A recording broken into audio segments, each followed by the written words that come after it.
सवेरा फिल्म्स। इगे दुगी की बुझो ही छौड़ी करे हक डिमांड के। इगे दुगी की बुझो ही छौड़ी करे हक डिमांड के।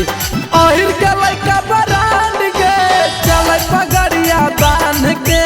आहिर के लइका बरांड के चले पगड़िया बांध के। चलो है रंग हदारी कर करो है बड़े कांड गे।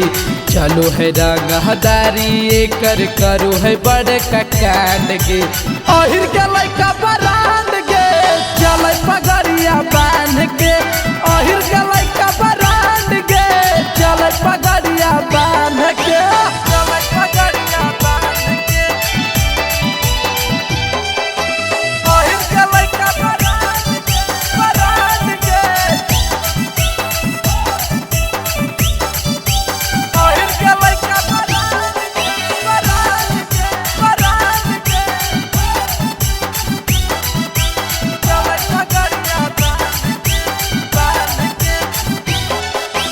राई फल के नोक से ऐठो हाकर मोचिया। लागू है दबांग बड़ी रखो है गमछिया। राई फल के नोक से ऐठो हाकर मोचिया। लागू है दबांग बड़ी रखो है गमछिया। अपने आप के हीरो हकै रखो है सबके कमांड गे। अपने आप के हीरो हकै रखो है सबके कमांड गे। आहिर के लइका बरांड गे चले पगड़िया बांध के। आहिर के लइका बरांड गे चले पगड़िया बांध के। चले पगड़िया बांध के। आहिर के लइका बरांड के बरांड के। आहिर के लइका बरांड के बरांड के। चले पगड़िया बांध के। घूमो हकै बुलेट या पाची लेके थारावा। नाम बड़ी जानो हकै नावाद सहरावा।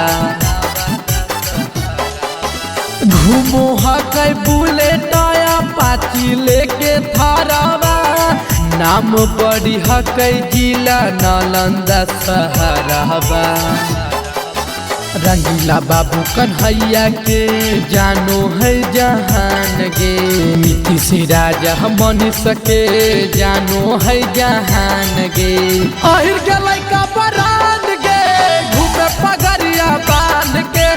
आहिर के लइका बरांड गे घूमे पगड़िया बांध के। सुन गया सवेरा फिल्म्स रिकॉर्डिंग स्टूडियो शाहपुर चौक देवन बिघा।